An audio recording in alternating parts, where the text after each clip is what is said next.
Hello, everyone. Thank you so much for joining and welcome to what is Chapter 3 in GroundTruth's ongoing webinar series. Appreciate the chance to communicate with you today. My name is Erik Carlson. I'm a senior advertising strategist here in the New York office of GroundTruth. Today, we're going to talk about both the new year, capitalizing on understanding foot traffic and driving revenue, as well as the Super Bowl, using location marketing for both, not only to understand the insights of both, but how you can capitalize that from a marketing standpoint as well. So today we're going to speak to, first, giving you a little bit of an overview about GroundTruth, our technology, and what goes into actually tracking individuals, the foot traffic itself, because those are the key data points that we're using when it comes to the insights that we'll be sharing for both of these, both the New Year and the Super Bowl. Then we'll get more into the New Year strategy, things that we've seen from a foot traffic standpoint and how you can apply those to strategies. And the same goes for the Super Bowl. And then we'll give some overview takeaways from both of those as well. At the end, we should have some time for some Q&A. So please feel free to submit some questions as we're going along, and we should be able to address those at the end. So first about GroundTruth. GroundTruth was founded in 2009. So for the past 10 years, we've been focusing on location.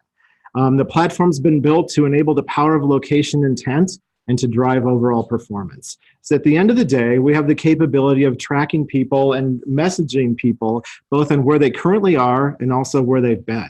And those are valuable tools that you can utilize for your brands as well.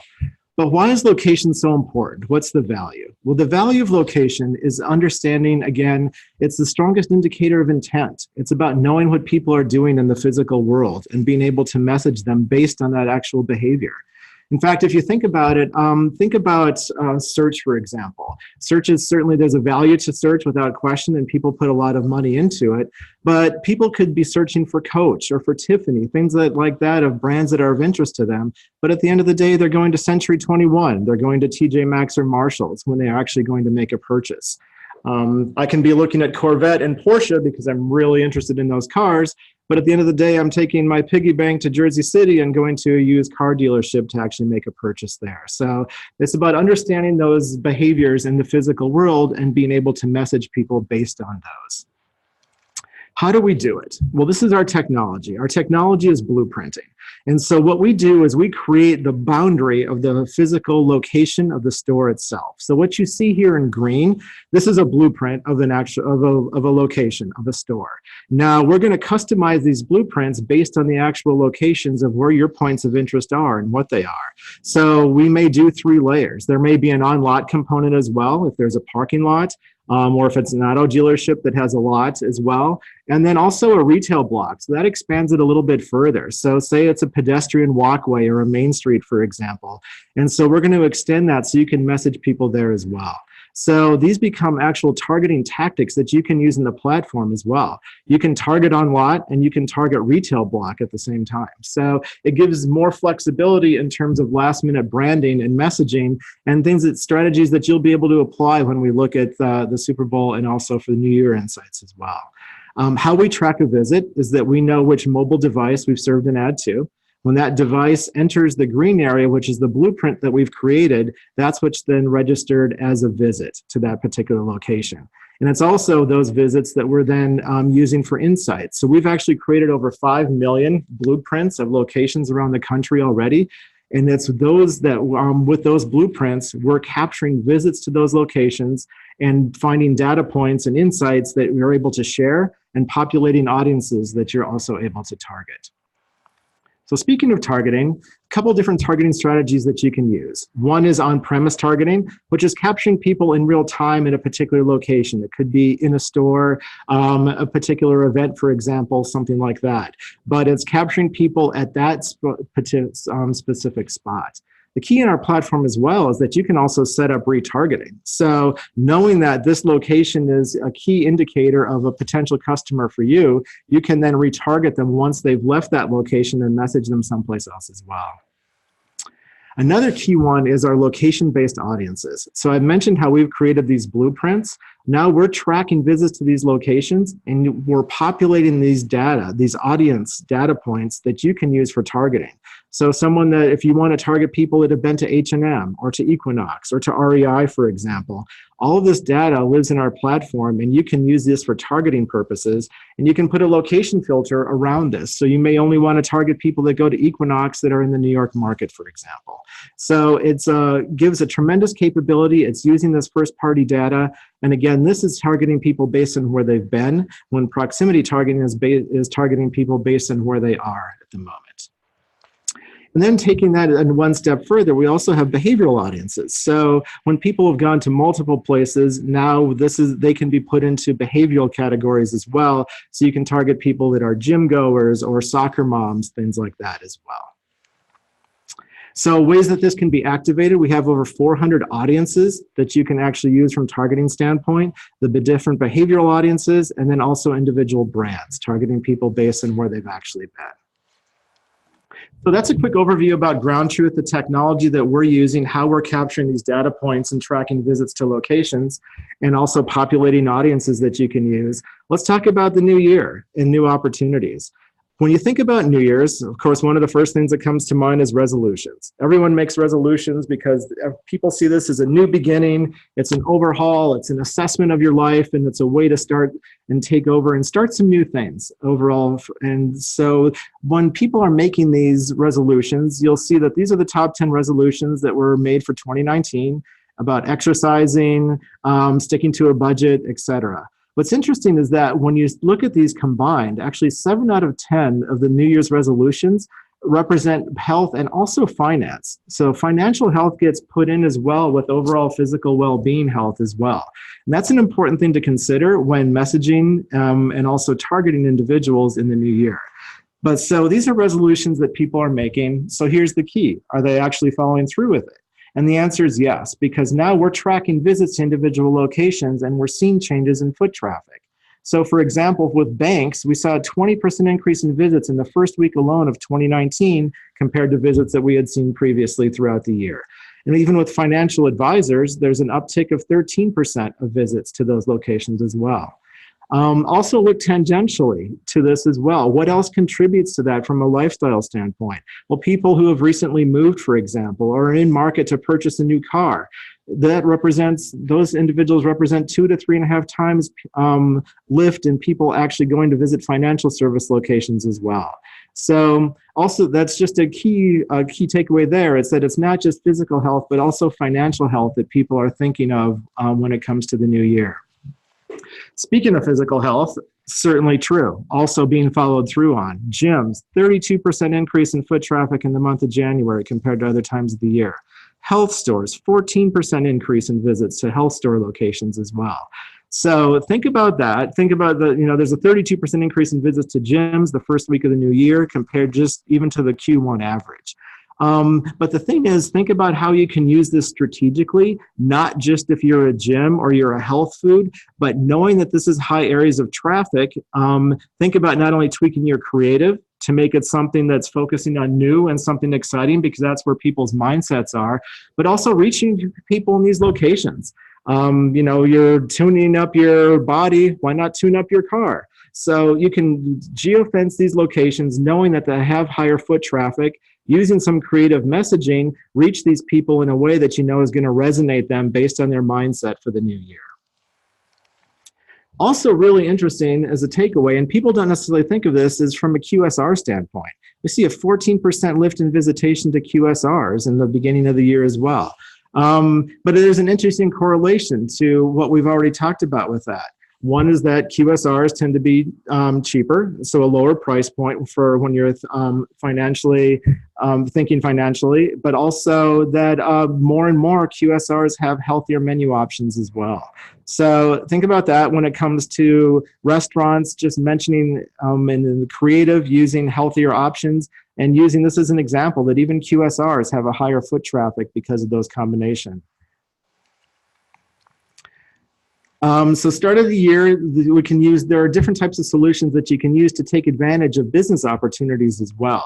So this goes beyond just the resolution standpoint, but one of the facts is that often at the beginning of the year, there are going to be businesses that are closing.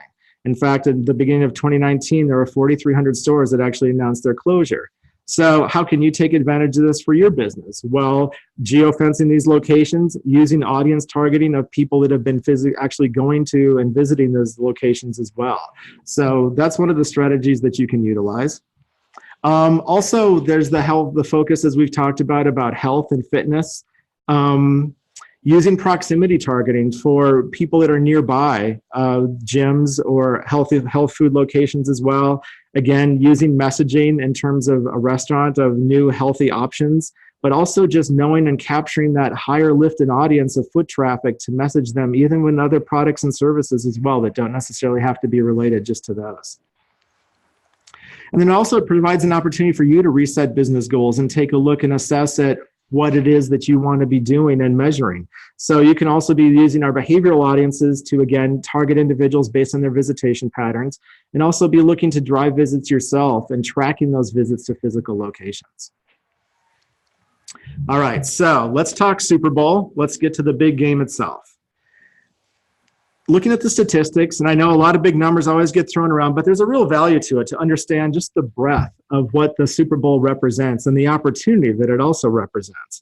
So projected for the Super Bowl, $14 billion in spend, an average spend per fan of over $81, and over 98 million television viewers. So a tremendous audience. But what's really interesting about the Super Bowl itself is that it has a really broad appeal.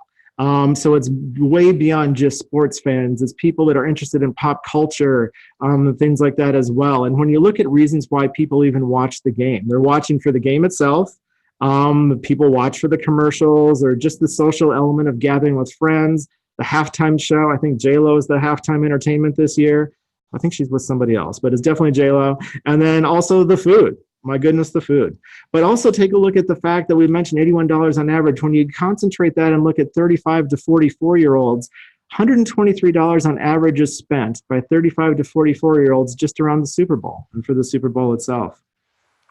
Now, different ways that you can translate that. One is visitation to restaurants as a whole. When you even look at categories like people who are interested in sports or going to live events, live attendees, you see a 179% increase in visits to restaurants for the Super Bowl. In fact, when you look at just a place like Wingstop, for example, who doesn't love wings, 22% increase in visits just to that particular location and those locations on Super Bowl Sunday. In fact, 13 million people plan to watch the game itself at a bar or a restaurant. So again, interesting to take advantage of. And again, an interesting way, take advantage of that audience itself, not just the fact of the particular location that they're going, but geofence these locations to capture a larger audience. Now, let's break this down. This is where it gets really interesting as well, because now let's look at the types of locations that people are going to. So from Total Wine and More to individual places like Sam's Club, Wegmans, Costco, etc. And when are they going? So there's Friday before the big game. Look at Saturday before the big game. 62% increase in foot traffic at Total Wine and More. It's interesting when you look at Super Bowl Sunday that the foot traffic is a little less, and that's often because a lot of liquor stores have either modified hours or sometimes even closed on Sundays. So you'll see that when it comes to wine, etc., that it's going to be Saturday is the big opportunity to reach these people. But then Ralph's or Sam's Club, places like this have large foot traffic not only Saturday, but also on Sunday. Wegmans has a 45% lift in foot traffic on Sunday, the day of the game. So a couple different takeaways here. One is don't feel that you have to stop messaging for the Super Bowl when it comes to Friday before the weekend. Be messaging people all the way through into Sunday. I think the game usually starts at 6 or 7 o'clock in the evening. So message people throughout the day because you still have last minute opportunities to capture that spend. Capture their attention. And that's where mobile comes in too. Mobile's so valuable for a situation like this because they're on the go, they're out running errands, etc. And you can be reaching them and giving them your message. So just an interesting takeaway when it comes to foot traffic, the lift of the individual days. And like I said, the takeaway really being too, don't lighten up in the messaging. Keep the pedal to the metal and go all the way through Sunday itself because there are still opportunities to be capturing revenue there. So different ways too that you can team up with GroundTruth using our capabilities. One is certainly the proximity targeting. We can get as granular as a 0.1 mile radius around any location and out from there. We have a targeting tactic called neighborhoods, which is really interesting and valuable. This is lookalike targeting, meaning we're capturing visits to individual locations. Let's use Wegmans as an example. Now we have those device IDs, so we know where people live as well. So we're creating heat maps based on a concentration of where people are coming from to go to that location. And you can use that as a targeting tactic of a neighborhood for individual locations. And they just don't have to be existing locations. These can be new locations that you're putting into our platform as well, that we can build a neighborhood from and you can use to target. And then there's on-premise targeting, reaching people in specific locations, either where they're shopping or where they're going for the game itself, bars, restaurants, etc. But different ways that you can be messaging these people, not only prior to the game, for the game, but even capturing these audiences that you can messenger later and message after the game as well. One of the key things that I wanted to point out as well that's available in our platform is the landing pages. We have these landing page templates. It's a really valuable asset. It's a great way to streamline the customer journey. When they click on your ad, this takes over their screen. Click to directions will take them to Google Maps, give them directions from where they are to your location. You have multiple locations that will actually default to the location that's closest to where someone is at that moment. But it's just all the secondary actions that are taken from click to directions or click to call are actually reported on, and you'll have that in your dashboard as well. But it's a valuable tool that's a really, as I mentioned, a great way just to streamline the customer journey. And this can be found in the platform itself under the creative section. So key takeaways is that one, location is more than just, it's a targeting method that's more than just location or more than just a geofence when it comes to using our audiences, neighborhoods, things like that as well. Timely connections matter. And this goes back to what we talked about initially with resolutions, for example. Knowing that there's high foot traffic at gyms, knowing that there's high foot traffic at health stores, use that opportunity to capture those audiences no matter what your product or message is, and being able to capture them in that particular mindset. And then also understanding foot traffic trends to influence last second brand decisions. So when we looked at the Super Bowl statistics, for example, and the days and that they're actually going out and making purchases with high foot traffic the day of the Super Bowl. So using that to your advantage as well when it comes to targeting and being able to capture those individuals. So that's a summary of the data insights that we have. We can make these slides available to everybody as well. And any other questions that you have as well, you can be reaching out to individuals, the individual GroundTruth representative, or also to our ad experts at groundtruth.com. And we can provide additional insights and information as well. So if you want to, you can type in any questions that you have. Looks like one question that we have is that, can you use multiple audiences simultaneously? Because I mentioned there's behavioral audiences and individual brand audiences.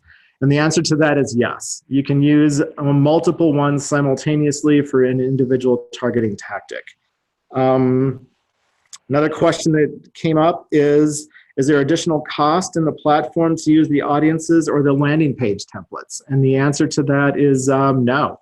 It's all part of the platform initially, so that is already built into any cost, so there's no additional cost or components there. So we have a question about getting sales data. So sales data is something that we don't have access to. We have foot traffic data, but when it comes to sales data, that's something that's actually going to be something that's accessed either through third parties that have that sales data or the individual locations itself. So when it comes to foot traffic, we have that, but we don't actually have access to sales data. We work with third-party companies where we can do sales lift studies as well, but the sales data we don't have on our own.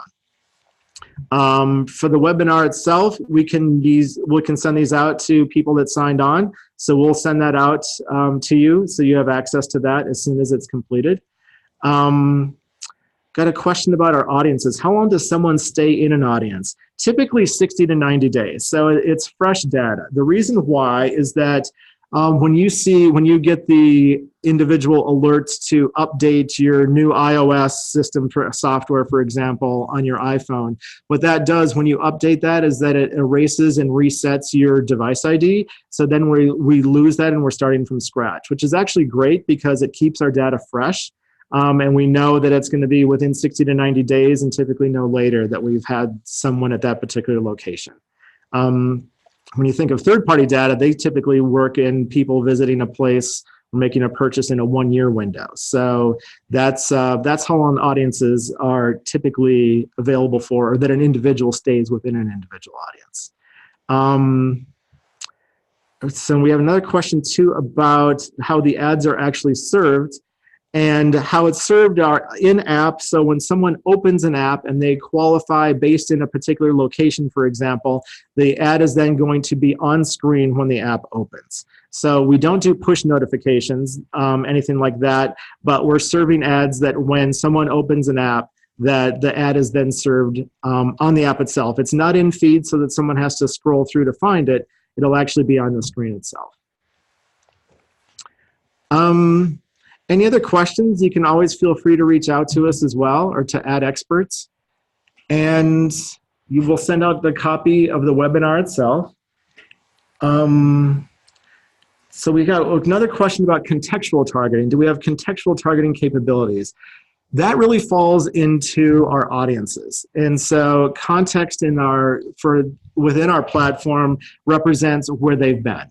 In the platform, you can customize the types of categories that you actually serve ads into, but otherwise contextual for us represents actual places that people have visited and the brands or behaviors that people are placed into based on those visits. Had a question about average cost of a restaurant visitation. Tough because it's so relative. You could have a higher end restaurant where a cost per visit could be much higher. We'll often see, for example, from a QSR standpoint, that we'll have costs range in the $4 to $8 range on a cost per visit, when an average person is spending on a $20 to $25 check, for example, per person, something like that. But it's very relative. But you'll be able to back into any cost per visit on the platform because you'll see the number of unique visits that have been driven to your location, and then the cost of the campaign itself. So it can be a wide variety, but we can get deeper into that as well if you have a specific type of restaurant that you're thinking of. I have another question about which apps the ads themselves show in. We're connected to the programmatic exchanges, so we have access to over 150,000 apps. Of course, the ones we don't have access to are ones like Facebook, Twitter, Instagram, but we have access to a large number, and we can send you examples by different categories of the types of ads that we're serving into, from Weatherbug to CNN, CBS Sports, things like that. But we have a sample list available that we can provide to you by different categories.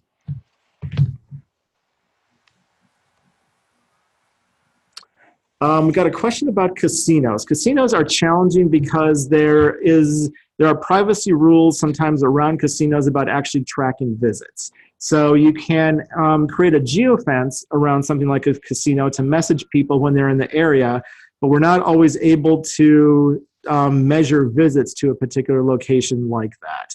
But that's on a case-by-case basis. So we can, you can actually connect with the help desk or one of the GroundTruth representatives, and we can dive a little bit further into each individual case that represents that as well.